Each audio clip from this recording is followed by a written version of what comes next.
Κυρίες και κύριοι, καλησπέρα σας. Φτάσαμε στην Παρασκευή 8 Σεπτεμβρίου και η αλήθεια είναι ότι δεν το χωράει ανθρώπου νους αυτό το οποίο συμβαίνει στη χώρα.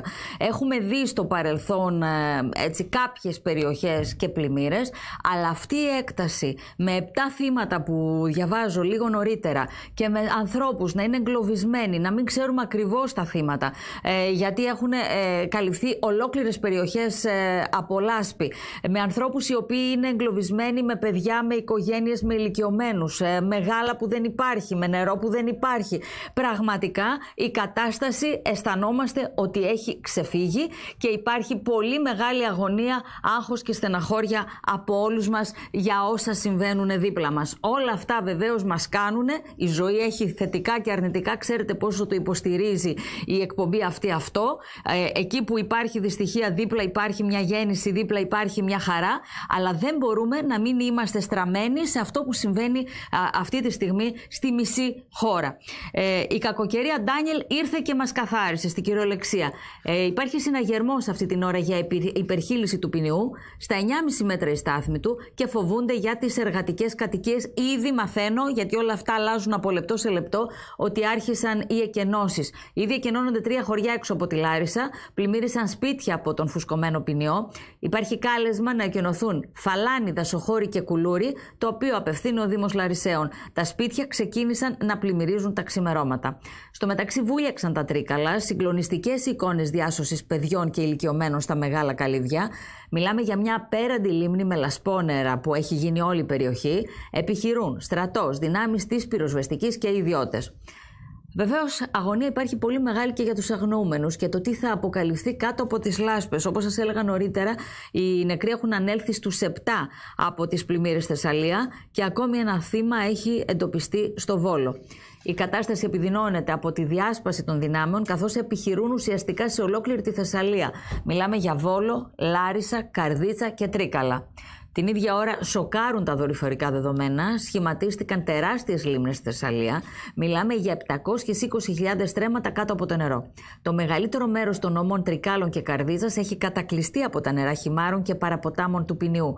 Στην Ανατολική Θεσσαλία η έκταση της λίμνης Κάρλα είναι σχεδόν ίση με την έκταση που είχε πριν την αποξήρανσή της, πότε? Το 1962.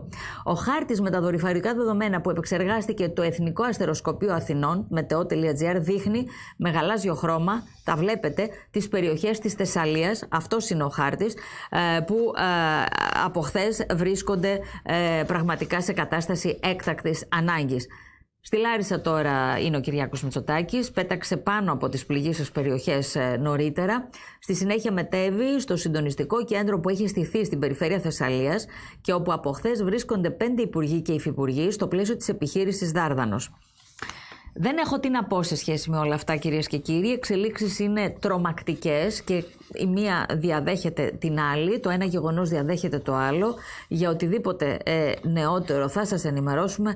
Τα μάτια όλων αλλά και οι καρδιές όλων είναι στους ανθρώπους που περνάνε αυτή την τεράστια προσωπική οικογενειακή μπόρα. Ξέρετε ότι καίγεται, εκεί που πέφτει η φωτιά καίγεται το σπίτι, όλοι οι υπόλοιποι τα βλέπουμε, μπορεί να νιώθουμε, υπάρχουν πολλοί εθελοντές, αλληλέγγυοι άνθρωποι, άνθρωποι που τρέχουν να βοηθήσουν, αλλά κακά τα ψέματα, εκεί που πέφτει η φωτιά, εκεί καίγεται. Τώρα πάμε στο άλλο μεγάλο θέμα, δεν μπορούσα να μην το αναφέρω, λόγω των πλημμυρών.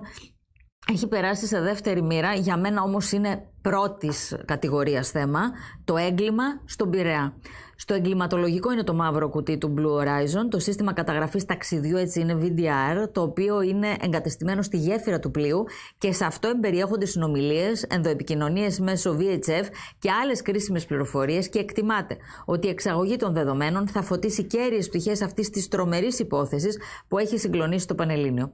Την ίδια ώρα, το Creta Live φέρνει στο φως της δημοσιότητας νεότερα στοιχεία για το αδιανόητο έγκλημα που συντελέστηκε στο λιμάνι του Πειραιά με θύμα τον 36χρονο Αντώνη Καριώτη από τον Άγιο Νικόλαο, ο οποίος σήμερα κυδεύεται και βεβαίως πρέπει να πούμε ότι έχουμε πάρα πολλές συγκεντρώσεις διαμαρτυρίας στην Κρήτη ακριβώς για αυτό το αποτρόπαιο έγκλημα που δεν το χωράει και αυτό ανθρώπου νους. Δηλαδή δεν μπορεί αυτά τα θέματα, αυτά τα συγκλονιστικά εγκλήματα να τα αφήνουμε να περνάνε έτσι, γιατί προσωπικά εκτιμώ ότι δεν είναι τυχαία γεγονότα. Δεν μπορεί ένας άνθρωπος τόσο εύκολα, 3 άνθρωποι, 2 άνθρωποι όσοι ήταν εκείνη την ώρα εκεί, να σμπρώξουν και να αφήσουν έναν άνθρωπο να τον ρίξουν στη θάλασσα. Δεν με νοιάζει αν παραπάτησε. Δεν με νοιάζει αν κάτι υπάρχει που δεν το ξέρω αυτή τη στιγμή. Σπάνια μιλάω, ξέρετε, έτσι. Σπάνια μιλάω για τέτοια θέματα, γιατί θέλω να ξέρω όλα τα στοιχεία. Δεν μ' αρέσει να ρίχνουμε λάσπη. Αλλά τα βλέπουμε, τα βίντεο είναι συγκλονιστικά και σε κάθε περίπτωση πέφτει άνθρωπος στη θάλασσα και από μόνος του να έπεσε. Σταματάς, ειδοποιείς, επιτόπου να σταματήσει το πλοίο. Θα πούμε κι άλλα, γιατί θα έχουμε τον ναυτιλιακό αναλυτή στις 2.30 μαζί μας, τον κύριο Φαράκλα, για να κουβεντιάσουμε για όλα αυτά. Πάμε τώρα στην πόλη μας. Εδώ έχουμε Διεθνή Έκθεση Θεσσαλονίκης, με λύπη ουσιαστικά και στεναχώρια όλα ξεκινούν. Ένας οργασμός δουλειάς, επιχειρηματιών, εξωστρέφειας από τους ανθρώπους της ΔΕΘ που έχει προετοιμαστεί εδώ και όλοι είναι σφιγμένοι. Όλοι είναι λυπημένοι. Ξέρετε ότι αναβλήθηκαν και κάποιες ακυρώθηκαν όλες οι εκδηλώσεις του Σαββατοκύριακου. Δεν θα έρθει κανένας από την κυβέρνηση, αλλά έχουν ακυρωθεί και πάρα πολλές άλλες εκδηλώσεις που δεν αφορούσαν την κυβέρνηση. Δίπλα μου έχω τον αντιπρόεδρο του Σωματείου Εργαζομένων του Ιπποκρατείου Νοσοκομείου Θεσσαλονίκης, τον Χρήστο τον Τζελέπη, και Γενικό Σύμβουλο της ΑΔΔ. Κύριε Τζελέπη, καλησπέρα, καλώς ήρθατε. Καλησπέρα. Ήθελα να χαμογελάω που σας υποδέχομαι, γιατί είστε ένας άνθρωπος που ξέρει από μέσα τα προβλήματα της υγείας και γι' αυτά θέλω να μιλήσουμε, εν ώψη και των συγκεντρώσεων και πορειών που έχουμε λόγω της Διεθνούς Έκθεσης Θεσσαλονίκης, αλλά καταλαβαίνετε ότι σήμερα είμαστε όλοι σφιγμένοι. Δυστυχώς και εγώ θα ήθελα πραγματικά να χαμογελάω, αλλά η θλίψη είναι βαριά, έχει πέσει βαριά πάνω στην Ελλάδα. Η τραγωδία που συγκλονίζει τη Θεσσαλία και όλη την Ελλάδα. Είχαμε τραγωδίες βέβαια και πριν με τα καμένα δάση, έτσι, με τις φωτιές, και εκεί με ανθρώπινα θύματα, αλλά αυτό πραγματικά δεν το χωράει ανθρώπου νους, και έτσι πρέπει, πραγματικά αποτελεί μεγάλη ανάγκη να διαφυλάξουμε και τις ανθρώπινες αξίες και την ανθρώπινη περιουσία και τις ζωές, αλλά και το περιβάλλον που πρέπει να το δούμε τελικά, να δούμε τι έχουμε φταίξει, γιατί εμείς έχουμε φτάσει σε αυτή την κατάσταση, το περιβάλλον.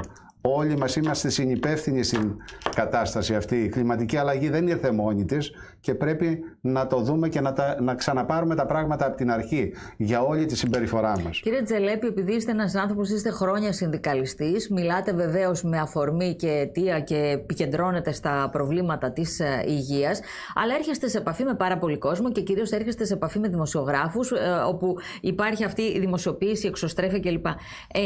Νομίζω ότι αν ως κοινωνία δεν ανοίξει ένας διάλογος δημόσιος, αλλά και μεταξύ μας των ανθρώπων, των απλών, όχι στην τηλεόραση απαραίτητα μόνο, για όσα έχουμε χάσει, όσα έχουμε ξεχάσει, και αυτό το ότι γίναμε ο καθένας στην πάρτη του, αυτό είναι συνολικό. Περικλεί και άλλα πράγματα, όπως είπατε, περικλεί και το περιβάλλον και τη σχέση μεταξύ μας και τον εθελοντισμό και να τρέξουμε να βοηθήσουμε. Όλα αυτά είναι ένα.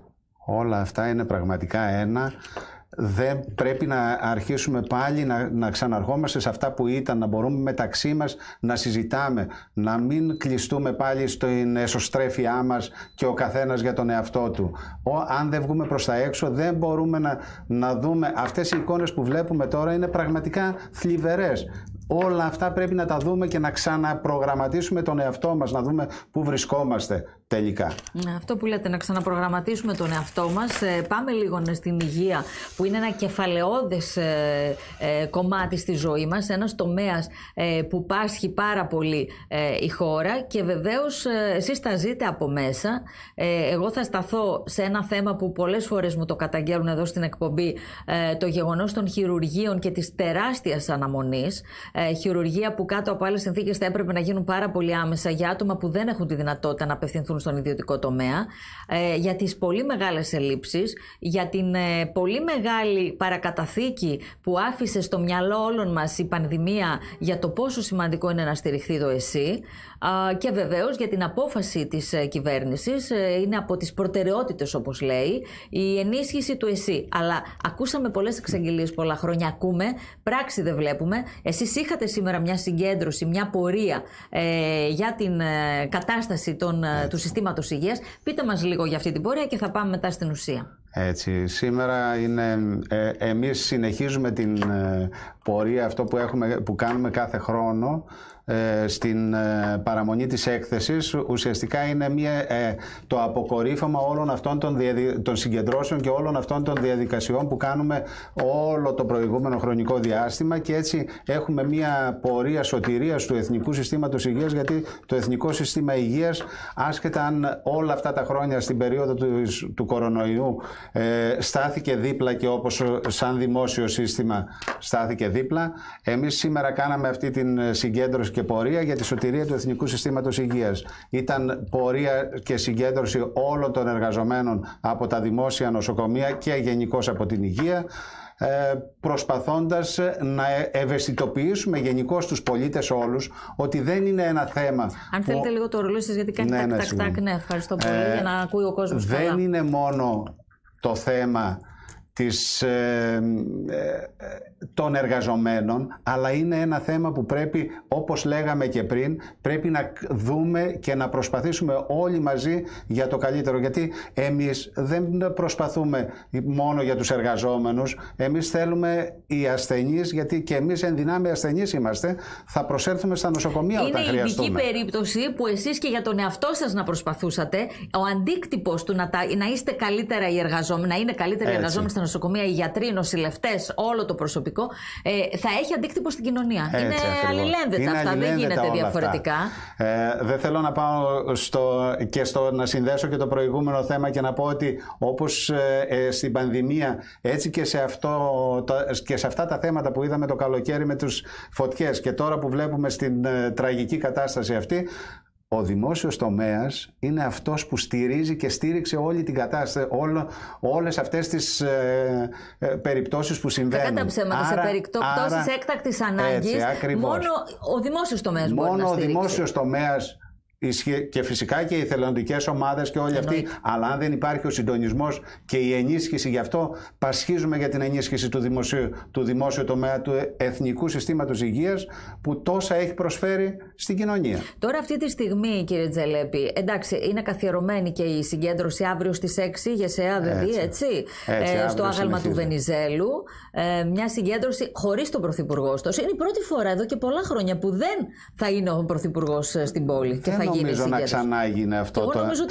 τέτοια περίπτωση, αλλά νομίζω ότι εμείς αυτό που θέλουμε να δείξουμε είναι ότι τα προβλήματα παραμένουν και δεν μας ενδιαφέρει αν είναι ο Πρωθυπουργός. Εμείς πάντα θέλουμε να ακούει η κυβέρνηση, να ακούει, γιατί από εκεί θα δούμε τις λύσεις, αν υπάρχουν οι λύσεις. Θέλω να πω, δεν αναβάλλεται ώστε αν ο Πρωθυπουργός έρθει την Τρίτη, την Τετάρτη, την Πέμπτη, δεν ξέρω, να γίνει τότε η συγκέντρωση. Όχι, δεν αναβάλουμε καμία συγκέντρωση. Η συγκέντρωση θα γίνει και προετοιμάζεται όσο καλύτερα μπορεί για να διατρανώσει τα προβλήματα που υπάρχουν. Ποιο είναι το σύνθημα, ποια είναι τα βασικά αιτήματα? Κυρίως να ζούμε με αξιοπρέπεια όλοι μας.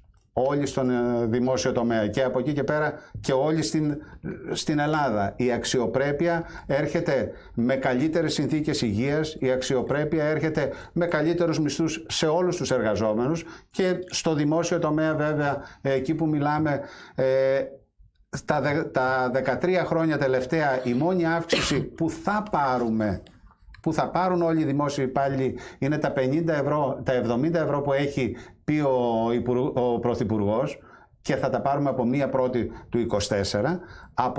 Έχουν κοπεί 13ος, 14ος μισθός, δεν παίρνει ο δημόσιος τομέας. Όλα αυτά είναι μέσα στο να ζούμε με αξιοπρέπεια. Είστε ένας άνθρωπος ο οποίος κινείστε σε πάρα πολλούς χώρους, επικαλούμε αυτό που είπα και νωρίτερα. Ξέρετε ότι ένας πολύ μεγάλος κόσμος του ιδιωτικού τομέα, όχι όλος, αλλά πολύ μεγάλο ποσοστό, πολλές φορές αυτή τη διάρκεια των μνημονίων, της πανδημίας κλπ. Τα έχει βάλει με το δημόσιο τομέα, με την έννοια όχι από κακία, αλλά γιατί ο ιδιωτικός τομέας δέχτηκε πολύ μεγάλο τρομερό πλήγμα. Δεν λέω ότι δεν δέχτηκε ο δημόσιος τομέας, για να μην παρεξηγούμε. Αλλά άλλο είναι να έχει σίγουρα τα 700-800 ευρώ, και άλλο να μένεις άνεργος και να μην ξέρεις τι σου ξημερώνει. Λοιπόν, για να τα λέω τα πράγματα ξεκάθαρα. Παρόλα αυτά. Στο να μην στοχεύουμε όμως απέναντι. Εμείς θέλουμε να στηριχθεί και ο ιδιωτικός τομέας και κανονικά όπως είναι. Και αν δεν διεκδικήσουμε εμείς διεκδικούμε για όλους τους εργαζόμενους. Απλώς για το δημόσιο τομέα θέλω να πω. Ήδη ακούστηκε το ότι αμέσως θα δοθούν κάποιες αυξήσεις στο δημόσιο τομέα. Και εδώ όμως θα σας πω ότι υπάρχει διαφοροποίηση. Είναι άλλο ο δημόσιος τομέας ανθρώπων που είναι αραχτοί και δεν κάνουν και πολλές φορές καλά τη δουλειά τους, και είναι άλλο ο δημόσιος τομέας ανθρώπων που δεν μπορούν να πάρουν ανάσα από την πολλή δουλειά. Έχει διαφοροποίηση παντού. Παντού υπάρχει, όπως και στον ιδιωτικό τομέα, έτσι και στο δημόσιο. Υπάρχει παντού διαφοροποίηση. Αλλά εγώ δεν μπορώ να μιλήσω ότι στα νοσοκομεία και στο Εθνικό Σύστημα Υγείας κάποιος είναι αραχτός ή κάθεται. Νομίζω ότι δεν έχει την περιθώριο να είναι αραχτός και να θέλει. Δεν μπορεί να είναι. Αν μιλήσουμε με αριθμούς. Για πτέρυγες ολόκληρες με δυο νοσηλευτές, τι αραχτός να είναι. Αν μιλήσουμε με αριθμούς, θα σας πούμε, είπατε πριν για τα προβλήματα που υπάρχουν στα χειρουργεία, στα νοσοκομεία. Δεν μπορούμε να μιλήσουμε για τον εκπαιδευτικό που είναι μέσα στην τάξη, ότι εκεί υπάρχουν ζητήματα, κάποιοι να είναι αραχτοί. Υπάρχουν, δηλαδή οι περισσότεροι είναι απλά στοχευμένο απέναντι στο δημόσιο τομέα, όλη η συζήτηση, έτσι για να μπορέσουν κάποιοι να εκμεταλλευτούν όλη αυτή την κατάσταση και ίσως να το μετατρέψουμε και να το πάμε στον ιδιωτικό. Βρίσκεται έναν άνθρωπο που είναι υπέρμαχος των εργαζομένων πολύ, και βγαίνω ξεκάθαρα γιατί τα έχω ζήσει, τα ζω τα νοσοκομεία, μακάρι να μην τα είχα ζήσει, από προβλήματα υγείας εννοώ, στην οικογένειά μου και των δικών μου ανθρώπων. Άρα τα ξέρω διαχρονικά, το έχω κάνει το ιατρικό ρεπορτάζ και πάντα βγαίνω και λέω, και εκεί που υπάρχουν καταγγελίες που δικαίως υπάρχουν για κάποιες συμπεριφορές, που είναι μεμονωμένα περιστατικά βέβαια. Και εμείς τις καταγγέλνουμε αυτές. Σωστά, ναι. Μπορεί να συμβεί, αλλά σε γενικές γραμμές ξεπερνούν τα όρια τους οι άνθρωποι στα νοσοκομεία. Λοιπόν, με όλα αυτά λοιπόν κατεβαίνετε, και βεβαίως πρέπει να πω ότι είναι ένα θέμα που πιστεύετε ότι μόνο κεντρικά, σίγουρα το κράτος έχει τη βασική ευθύνη για την ενίσχυση, για τους μισθούς κλπ. Οι δήμοι μπορεί να βοηθήσουν σε κάποιο, ίσως με την πρωτοβάθμια φροντίδα υγείας. Ακριβώς. Μπορεί και ο Δήμος να βοηθήσει με την πρωτοβάθμια φροντίδα υγείας, μπορεί και ο Δήμος να βοηθήσει με κοινωνικές παροχές, με την κοινωνική πολιτική που μπορεί να κάνει, με τα κοινωνικά ιατρεία, κοινωνικά φαρμακεία, με τις διάφορες υπηρεσίες που μπορεί να προσφέρει, γιατί ο Δήμος είναι πιο κοντά στον πολίτη της πόλης και άρα έτσι μπορεί να προσφέρει ακόμη περισσότερο, και σε μια συνεργασία και σε ένα συντονισμό. Πάντα πρέπει να υπάρχει ένας συντονισμός και συνεργασία του Εθνικού Συστήματος Υγείας, των υπηρεσιών του κράτους, γιατί την κύρια ευθύνη την έχει οι κρατικές υπηρεσίες, αλλά ο συντονισμός και η συνεργασία κράτους και δήμων, αυτό μπορεί να προσφέρει στον πολίτη, και κυρίως στον πολίτη που δεν έχει τη δυνατότητα να πάει να δεχτεί την ιδιωτική πρωτοβουλία στην υγεία. Εκεί ο Δήμος είναι πραγματικά, πρέπει να είναι αρρωγός στον πολίτη, και αυτό μπορεί να προσφέρει ένας Δήμος. Εσείς είναι η πρώτη φορά, από ό,τι μου είπατε τώρα στο διάλειμμα, που κατεβαίνετε και υποψήφιος, δεν το ήξερα, με τον κύριο Αγγελούδη, αν δεν κάνω λάθος, σωστά, στη Θεσσαλονίκη. Στη Θεσσαλονίκη, εδώ στο Δήμο Θεσσαλονίκης. Πώς αποφασίσατε να ασχοληθείτε πώς έτσι ενεργά? Πραγματικά ήταν και για μένα μια έκπληξη το πώς αποφάσισα, γιατί δεν είχε περάσει καθόλου έτσι από το μυαλό ότι εγώ μπορώ να πάω και να ασχοληθώ και με το Δήμο. Όμως και ο κύριος Αγγελούδης, έτσι όπως μου έκανε την τιμή να με δεχτεί εκεί, αλλά και το ότι ήθελα να δοκιμάσω και τις δυνατότητες που αν έχω τελικά δυνατότητες και να προσφέρω και σε έναν άλλο τομέα, γιατί πραγματικά η υγεία δεν είναι μόνο των νοσοκομείων ή οτιδήποτε. Η υγεία μπορεί να προσφερθεί σε κάθε κομμάτι της ζωής μας. Και δεν είναι μόνο η υγεία. Η υγεία είναι θέμα πολιτισμού, είναι θέμα... όλα τα περιλαμβάνει. Η κοινωνική πολιτική που μπορεί να ασκήσει ένας Δήμος είναι όλα αυτά που μου ήρθαν στο μυαλό κάποια στιγμή, και λέω ότι να δοκιμάσω και σε αυτό το μετερίζει. Και πολύ καλά κάνατε. Αστική υγεία, περιβαλλοντική υγεία, συνεχώς και μέσα στον αστικό ιστό είναι έννοιες που αρχίζουν σιγά σιγά και μπαίνουν στο μυαλό όλων μας. Κάποτε ακόμη και τα μικροσωματίδια και την αέρια ρύπανση και όλα αυτά τα λέγαμε εντάξει, δεν είναι και τίποτα. Δεν είναι, τα βλέπουμε τώρα, τα ζούμε. Το πράσινο δεν έχει ουσία, δεν έχει σχέση με την υγεία του ανθρώπου. Η καθαριότητα δεν έχει. Η ανακύκλωση δεν έχει. Ανακύκλωση, ναι. Είναι πολλά ζητήματα που μπορούσαμε να μιλάμε ώρες για αυτά. Όμως... Πλάκα στα νοσοκομεία, τα νοσοκομιακά απόβλητα και το θέμα της ανακύκλωσης κάποια στιγμή το είχε αγγίξει και μετά είναι σοβαρό, όχι μόνο πολύ τα σοβαρό. νοσοκομιακά απόβλητα, αλλά μπορούμε να δούμε και για τους καφέ κάδους που δεν υπάρχουν εδώ στη Θεσσαλονίκη, που δεν υπάρχουν. Τα νοσοκομεία παράγουν οργανικά απόβλητα που δεν μπορούμε να πάνε πουθενά, πηγαίνουν στις χωματερές γενικότερα. Όλα αυτά μπορούν να συνδυαστούν και μπορούμε να κάνουμε πολλές δράσεις πάνω σε αυτά τα ζητήματα. Από ό,τι καταλαβαίνω, αυτή είναι η νευραλγική τομή που θα θέλατε, εφόσον εκλεγείτε βεβαίως, να ασχοληθείτε. Νομίζω ότι πρέπει όλοι να ασχοληθούμε με όλα τα θέματα που υπάρχουν. Εγώ φυσικά με αυτά, με την υγεία και γενικότερα με τον άνθρωπο, με την κοινωνική πολιτική ασχολούμαι, είναι σαν... Σωστά, είναι το μέσα σας. Από εκεί και πέρα κύριε δεν Τζελέπη, είναι θέμα δικό μου. Αυτό το διάστημα βλέπουμε όλοι υποψηφίους κλπ. Ο καθένας κάνει τον αγώνα του, ζητά την ψήφο του κόσμου. Εσείς, επειδή μπορεί να σας βλέπουν σαν αντιπρόεδρο του Σωματείου Εργαζομένου Ιπποκρατίου, αλλά βλέπουν μια μερική εικόνα σας, έτσι, το από εκεί και πέρα, αν είστε αποτελεσματικός, αν είστε επίμονος, αν είστε οραματιστής, δεν τα ξέρει ο κόσμος. Με λίγα λόγια, με σεμνότητα, τι θα λέγατε, γιατί θα θέλατε να σας ψηφίσει ο κόσμος? Γιατί θα ήθελα να με ψηφίσει? Γιατί είμαι ένας άνθρωπος που ακούει. Εγώ πρώτα ακούω και μετά δεν θα υποσχεθώ. Το ακούω, εννοούμε μάλλον χωρίς ούτε αποσιωπητικά ούτε έτσι, ακούτε ουσιαστικά. Ακούω ουσιαστικά, ακούω τους ανθρώπους, ακούω αυτούς τους ανθρώπους που είναι δίπλα και που δεν τους γνωρίζω γενικότερα και θέλω ό,τι μπορώ. Ποτέ δεν θα υποσχεθώ και δεν θα πω ότι θα γίνει αυτό. Εγώ θα προσπαθήσω πάντα να κάνω το καλύτερο από αυτά που υπάρχουν. Θα δώσω όλες τις δυνάμεις μου για να μπορέσουν κάποια πράγματα να προχωρήσουν. Δεν θα υποσχεθώ ποτέ τίποτα. Πίσω. Θεσσαλονίκη νομίζω ότι φαίνεται, έχουμε γυρίσει όλη τη Θεσσαλονίκη με τα πόδια.